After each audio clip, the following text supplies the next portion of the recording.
talk us through selection here on the serve as a straight swap for Murray and Tom? Yeah, Murray's obviously ready to come back, and he was performing extremely well before going out. So we would have been looking to bring him back in, and then with Tom now unavailable, we'll look to make that swap. Yeah, so that'll be a reasonably standard one. Will Philford play this weekend? He hasn't been training all week. Riley won't play this weekend, so that's more precautionary than anything. So he received that knock in the first quarter on the weekend. GPS signal lost. Did incredibly well to push through for us, to get right through last week's game. So had scans. We were concerned. I'd say we were concerned post game, but had some scans done. No structural damage at all there. So that's the positive out of it. But we won't take any risk. We wouldn't with any player, but especially with a player like Riley and what he's gone through. So he won't play this weekend. It's a bit of a blow. He's come into a fair patch of form, hasn't he? Around the ground is more so than... Yeah. He's an important part of a team that's playing really strong footy at the moment. He's been a big part of that. On the weekend he started in the ruck, gave him an opportunity to get himself right into the game early. It gave us an advantage too. By the end of the game I thought Riley O'Brien was really strong and finished the game off. So yeah, he's been a really important part of what we're doing. But again, these knocks and this soreness, you don't take any risk around, especially around knees. Elliott to come in for him then? Yeah, at this point, Elliott's, unfortunately we lost Strawn with concussion in the SANFL, so that's an opportunity now for Elliott.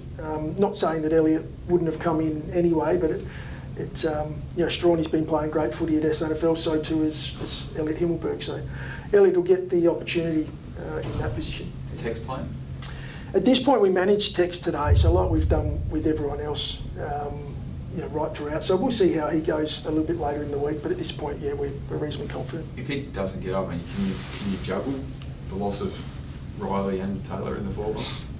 That'll be a challenge. But again, like I've said right the way through, there's Samford playing such good footy. Like Lockie Gallant is in really good form, as a key forward. Himmelberg, as we just mentioned, coming in is in good form, and can step into the shoes of Riley.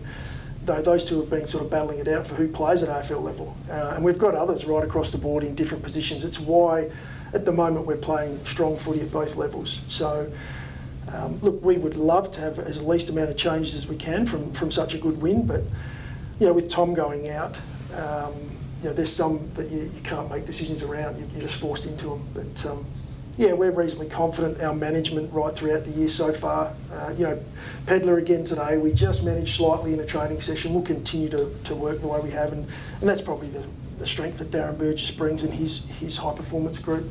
They've got experience in this space, and we're doing well. As far as availability goes. Does Tex make a call himself? Do you think, Matt?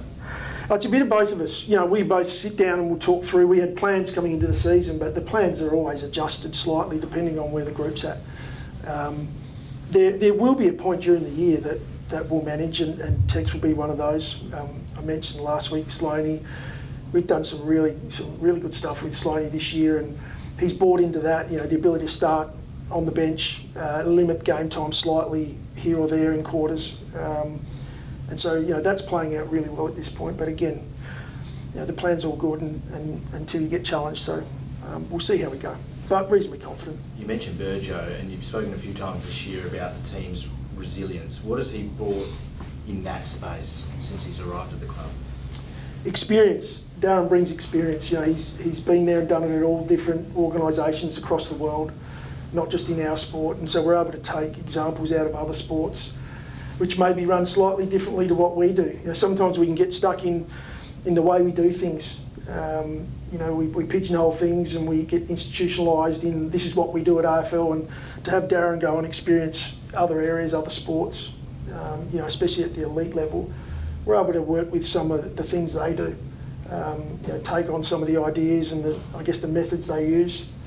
It's not too dissimilar to what a lot of other clubs are doing, but this year we've, as I mentioned, we've had a healthy list, and it's no doubt helped our form and made us, a strong side. Just the magnitude of the challenge. Trip to Ballarat. Yeah. They've got their brand going this year again, haven't they? Yeah, what do you have to be particularly wary of for them from them? Well, I mean, their form is as good as any. Look, their weapon is the stuff they do in and around the contest. They're so good in tight. They train it. They've been respected by the rest of the league for a long time now for that hands, their handball and their shape around contest. We've done a lot of work on that area as well, and we feel like we've improved, especially into this season. So our challenge now is to be able to do that against the best, and do it in Ballarat as well. We're on the road. Where we spent Geelong, we knew was a challenge. We performed well down there. They were too good. We'd like to think we perform well again, and we're up against a team that we know they're going to come out and make it hard for us. Texan Fold have called Marcus Bontempelli the best player in the competition yesterday. How do you kind of combat him? Do you tag him with an individual there? He's hard to tag, Bont. Yeah, I mean, we've got to get that done as a team. We will definitely put some time in, obviously, and show respect. And I'm glad the boys, respect players, and that's what they do. There's some outstanding players in the competition, but you can't focus too hard on one player. Liberal start destroying us. He's in. I'd say, if you're looking at form at the moment, he's really important to them, and that's in around where Bont's performing as well, and that's that handball game. They're as good as any. So it'll be a big challenge for us. It's conditions are often cold down there, and the game can get itself into a bit of a scrap. But last time we thought we were going to do that, we were down in beautiful sunshine last year. So you never know what we'll get. Did you take much out of last year? Yeah, we do. I mean, you take a lot of belief out of what you can do on the road.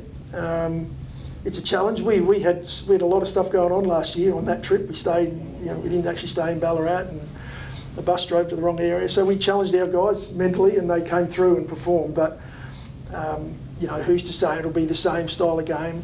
It may be a completely different style of game depending on the wind and the conditions. But our guys are training, and they believe they're ready for whatever the Bulldogs bring. It's probably a bit early to ask you this, but you're under contract till into next year, I think is correct. We just chatted with the chairman recently, and he said you and the group are the group to keep the club going forward for the foreseeable future. Not that you'd be worried about when you're going to re-sign a contract at all, but to hear that backing from the chairman, and does it do anything for you? And do you ever think about extending? Oh, mate, like any coach, I'd love to extend. I feel like we're a fantastic footy club, and we're on track. We've done some outstanding work as an organisation over the last 3 years to give ourselves an opportunity to be where we're at this point. We've got a lot of work still to do, so I want to be here, as do I believe all of our staff and a lot of our playing group. So to hear the chairman say that is it's a good feeling. I got lunch, breakfast with the CEO in the next couple of days, so you never know, We'll see how we go.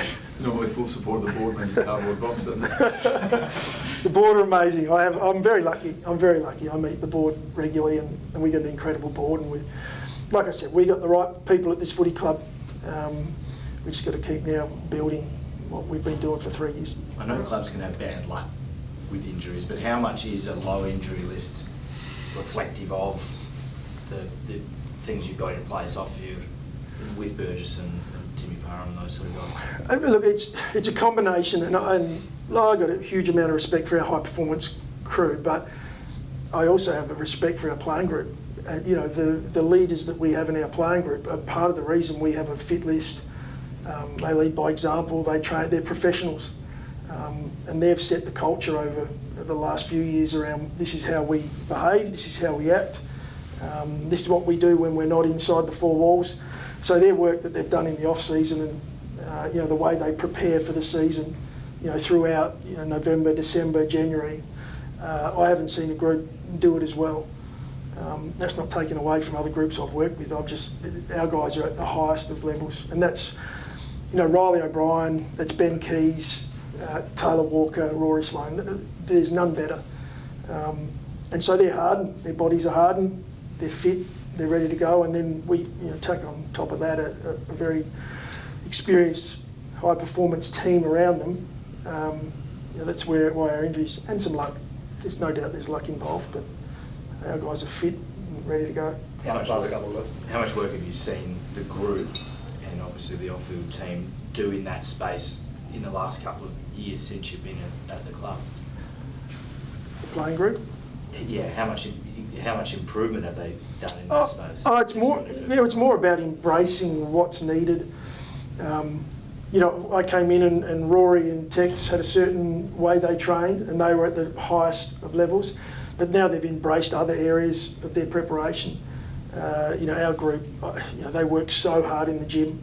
You know, so they've embraced what is the strength component of the game. I'd say Rory's as strong as he's ever been right now, and so is Tex.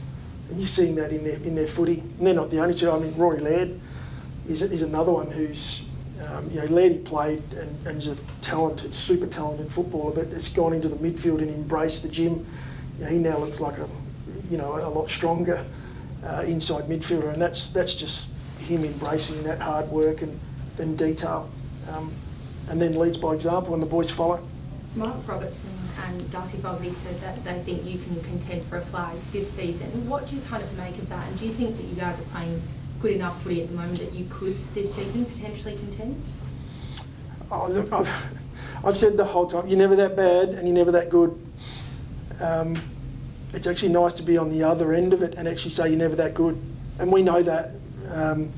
Form's fickle, you know, it can turn around quickly. So we're just heads down at the moment. We're going to work. We don't change a lot of our routine during the week. We prep for each week, respect for our oppo. We look at how we can keep improving. And we know that, you know, from the best team in the competition through to the team that's not at the top, sitting at the bottom, there's not a lot.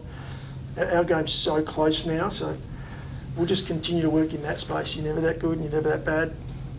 Right now, we're just going to try and continue to be good. Where does Paddy Parnell park his car? Yeah, just over in the corner over there. I actually felt bad, to be honest, after the meeting. For about 5 seconds and took a group laugh. Oh, we love to have a bit of fun. But it was a good mark. It was a really good mark. But yeah, 5 minutes of fun. So can I just ask a quick one before we go? I think Ben Keys is coming in after this 100th game milestone. Yeah. For a bloke who's done it the hard way, you touched on him before, but yeah, just a word on his milestone and what that means for the man himself.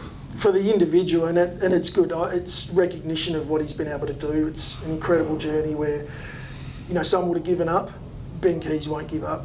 He'll never give up, and he's still working through his challenges now. But he's a massive, massive part of our side. I mentioned before, he is one of the guys that just taught the rest how to train, you know, what's required. He knew he had to train hard. He knew he had to do, you know, over and above what others had done. He didn't make it on that first opportunity, but I'm so glad we gave him an opportunity here at Adelaide because, you know, he's part of the reason where we're at.